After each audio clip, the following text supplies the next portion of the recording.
የተሟላ ኑሮ። ጸሐፊ ኤለን ጂ ዋይት፣ ተርጓሚ እንግዳው ብርሃኑ፣ ተራኪያን የተስፋው መልእክት አገልጋዮች።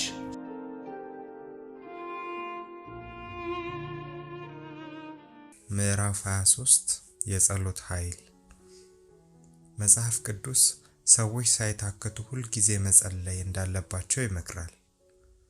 ከመቼውም ይልቅ ጸሎት ማዘውተር የሚያስፈልጋቸው ሲደክሙና ለሕይወታቸው ሲያሰጋቸው ነው።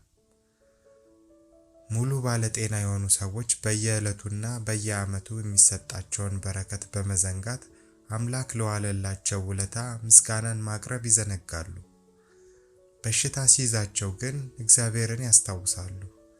ሰብአዊ አቅም ሲዳከም ሰዎች የአምላክ እርዳታ ትዝ ይላቸዋል። የሆነ ሆኖ ከልብ ለፈለጉት መሐሪው አምላካችን ፊቱን አያዞርም። ጤናማ ብንሆንም ብንታመምም መጠጊያችን ነው። በምድር ላይ የተመላለሰው ሩህሩህ ሐኪም ክርስቶስ አሁንም ያው ነው። በእርሱ ዘንድ ለማንኛውም በሽታ የፈውስ ዘይት፣ ለድካም ሁሉ የብርታት ቅባት ይገኛል። ዘመናውያን ደቀ መዛሙርት የጥንት ደቀ መዛሙርቱ ለበሽተኞች ከልባቸው እንደጸለዩ መጸለይ አለባቸው። የጻድቃን ጸሎት በሽተኞችን ስለምታድን ፈውስ ይገኛል። የመንፈስ ቅዱስ ኃይልና ጽኑ እምነት የእግዚአብሔር ተስፋ የእኛ መሆኑን ያረጋግጡልናል። እጃቸውን በደዌዎች ላይ ይጭናሉ እነርሱም ይድናሉ የሚለው የጌታ ተስፋ በሐዋርያት ዘመን የታመነ እንደነበር ዛሬም የታመነ ነው። የእግዚአብሔርን ልጆች መብት በሙሉ ያረጋግጣል። በሃይማኖት መቀበል የእኛ ፈንታ ነው። የክርስቶስ አገልጋዮች የእርሱ አቀባይ ስለሆኑ በእነርሱ አማካኝነት የፈዋሽነት ኃይሉን ሊያሳይ ይፈልጋል። የታመሙትንና የሚሰቃዩትን በሃይማኖት ክንዳችን አቅፈን ወደ አምላክ ማቅረብ ተግባራችን ነው። በታላቁ አዳኝ እንዲያምኑ ልናስተምራቸው ይገባል። በሽተኞችን፣ ተስፋ የቆረጡትንና የተጎሳቆሉትን ሁሉ በእርሱ እንዲመኩ እንድናደርግ መድኃኒታችን ኃላፊነት ጥሎብናል። በእምነትና በጸሎት የበሽተኛውን ክፍል ቤቴል ልናደርገው እንችላለን። ሐኪሞችን፣ አስታማሚዎች በተግባራቸው በንግግራቸው አምላክ ሊያጠፋ ሳይሆን ሊያድን በቦታው መገኘቱ በግልጽ ሊረዱ ይችላሉ። ክርስቶስ በቦታው መገኘቱን ለመግለጥ ስለሚፈልግ የሐኪሞችንና የአስታማሚዎችን ልብ በፍቅሩ ይሞላል። የአስታማሚ ሕይወት ክርስቶስ በበሽተኛው አጠገብ እንዲገኝ የሚያስችል ከሆነ አዛኝ አዳኝ በቦታው መገኘቱን ያምናሉ። ይህ እምነት ራሱ ሥጋንና ነፍስን ሊፈውስ ይችላል። እግዚአብሔር ጸሎትን ይሰማል። አምላክ ጸሎትን ሰሚ ነው። ክርስቶስ በስሜ የለመናችሁትን ሁሉ አደርግላችኋለሁ ይላል ዮሐንስ 14:14። በተጨማሪም የሚያገለግለኝ ቢኖር አብ ያከብረዋል አለ ዮሐንስ 12:26። እንዳዘዘን ብንኖር ተስፋ የሰጠንን ነገር በሙሉ ይፈጽምልናል። ምሕረቱ የማይገባን ሳለን በእርሱ ካመንን የሚያስፈልገንን ሁሉ ያደርግልናል። ግን ተስፋውን መውረስ የምንችለው ያዘዘንን ስንፈጽም ብቻ ነው።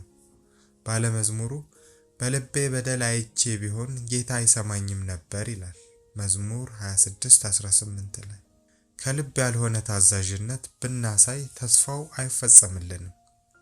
በሽተኞች እንዲድኑ የተለየ ጸሎት እንዴት እንደምንጸልይ መጽሐፍ ቅዱስ ያስተምረናል። ግን የዚህ አይነት ጸሎት ከፍተኛ ስለሆነ ልዩ ዝግጅት ሳይደረግ ሊሞከር አይገባም። አንዳንድ ጊዜ ለበሽተኞች ሲጸለይ የሚታየው እምነት ከግምት ያልተሻለ ነው። ብዙ ሰዎች በበሽታ የሚለከፉ በራሳቸው ጥፋት ነው። በሕግና በንጽህና ተወስነው አይኖሩም። ሌሎች በአለባበሳቸው፣ በአበላላቸው ወይም በአጠጣጣቸው የጤናን ሕግ ይተላለፋሉ። ለአካልና ለአእምሮ መዳከም ምክንያት የሚሆኑ አብዛኛውን ጊዜ ሕገወጥነት ነው። ከበሽታው ነፃ ሆነው ጤናቸው ቢመለስላቸው እንደ ጥንቱ የእግዚአብሔርን መንፈሳዊና ተፈጥሯዊ ሕግ መተላለፋቸውን ይቀጥላሉ። የሚያቀርቡትም ምክንያት እግዚአብሔር ጸሎት ሰሚ ሆኖ ከፈወሳቸው የፈለጉትን መብላትና መጠጣት መቻላቸውን ነው። የዚህ አይነት አስተሳሰብ ያላቸው ሰዎች በማዳን እግዚአብሔር ተአምር ቢሰራ የኃጢአትን ሥራ እንደደገፈ ይቆጠር ነበር። ሰዎች ጤናቸውን ከሚጎዱ ነገሮች ሁሉ እንዲርቁ ካልተማሩ እግዚአብሔር ከማንኛውም ነገር እንደሚጠብቃቸው መናገር አጉል ድካም ነው። ለጸሎታቸው መልስ ለማግኘት ክፉ መስራትን ትተው መልካም መስራትን መማር አለባቸው። የእግዚአብሔርን ተፈጥሯዊና መንፈሳዊ ሕግ ማክበር ያስፈልጋቸዋል።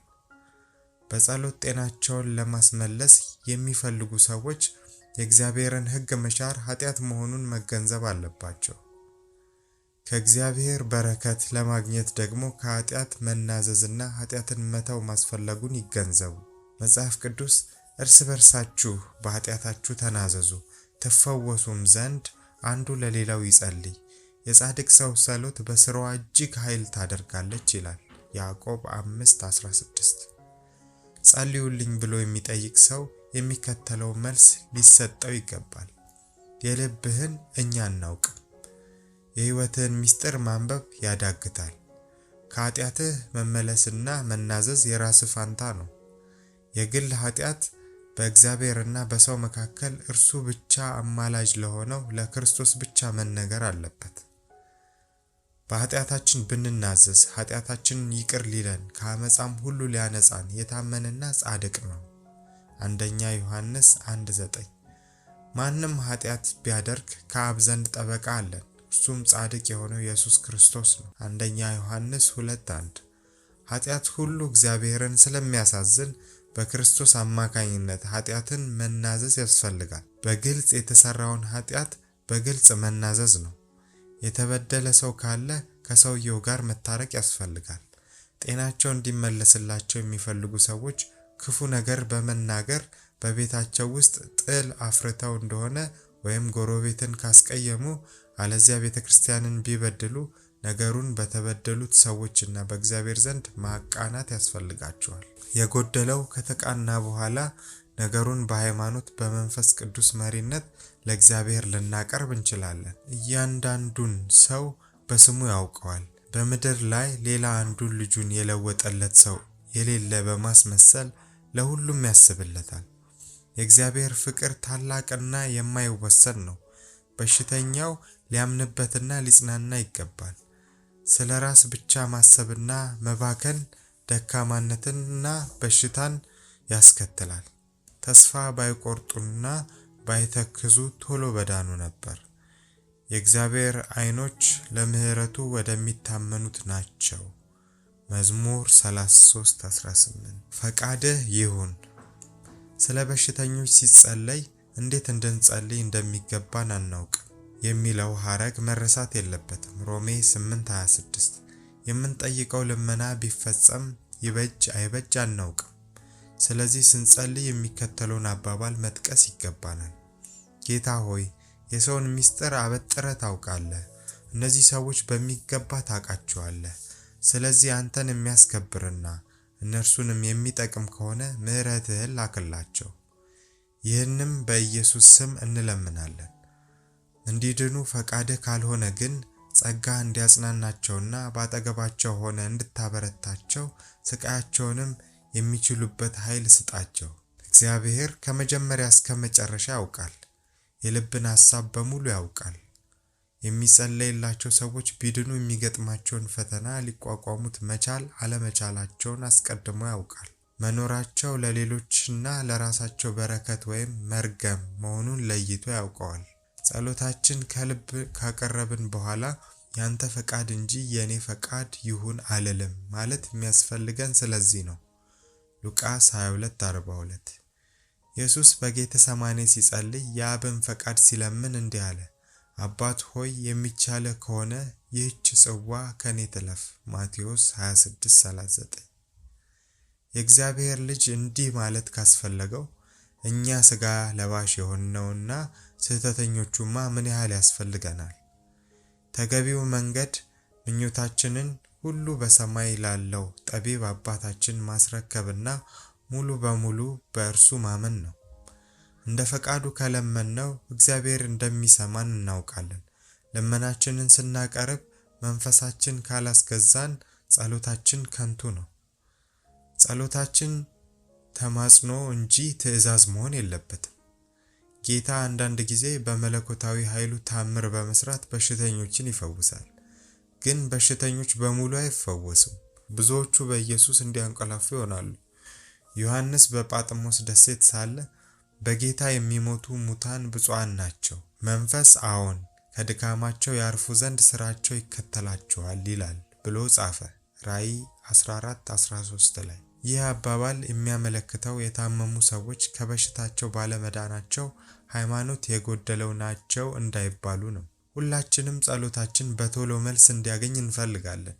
መልሱ ሲዘገይና ባሰብነው መንገድ ሳይመለስልን ሲቀር ተስፋ እንቆርጣለን። እግዚአብሔር ግን በምህረቱ ጸሎታችን በፈለገው ጊዜና መንገድ አይመልስልንም። ምኞታችንን በማሟላት ፋንታ ካሰብነው የተሻለና የበለጠ ነገር ያደርግልናል።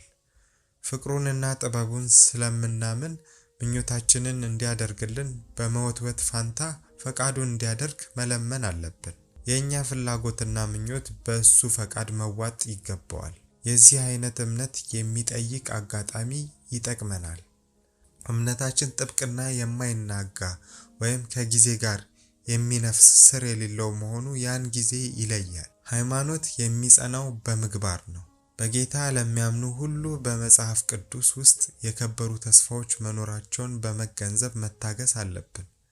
ግን ይህን ደንብ ሁሉም አያስተውለውም። እግዚአብሔር ምሕረቱን እንዲልክላቸው የሚጸልዩ ብዙ ሰዎች ለጸሎታቸው መልስ ካላገኙ ሃይማኖታቸው የጎደለ ይመስላቸዋል። በበሽታ የተለከፉ ሰዎች ሁሉ እንዲያመዛዝኑ ሊመከሩ ይገባል።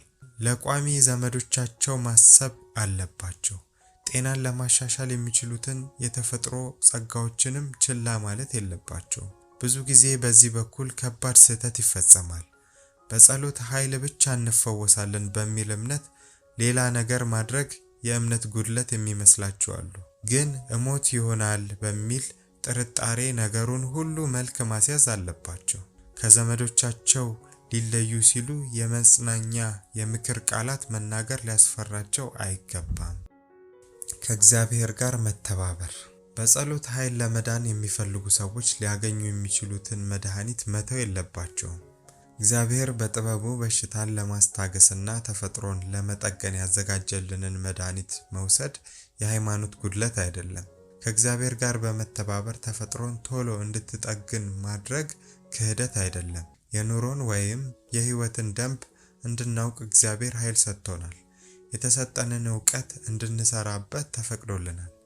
በተቻለ መጠን የተፈጥሮን ሕግ በመከተል የተገኘውን ሁሉ ለጤና ማሻሻያ መዋል ነው። ስለ ጤናችን እየጸለይን በዚያም ላይ እግዚአብሔር የሰጠንን በረከት በስራ ላይ በማዋል ጤናችንን በማሻሻል በኩል ከእግዚአብሔር ጋር በህብረት ልንሰራ እንችላለን። መድኃኒታችን በስራ ላይ ለማዋል የእግዚአብሔር ቃል ፈቅዶልናል። የእስራኤል ንጉሥ ሕዝቅያስ ታሞ ሳለ አንድ ነቢይ ትሞታለህ የሚል መርዶ ከእግዚአብሔር ዘንድ አመጣለት።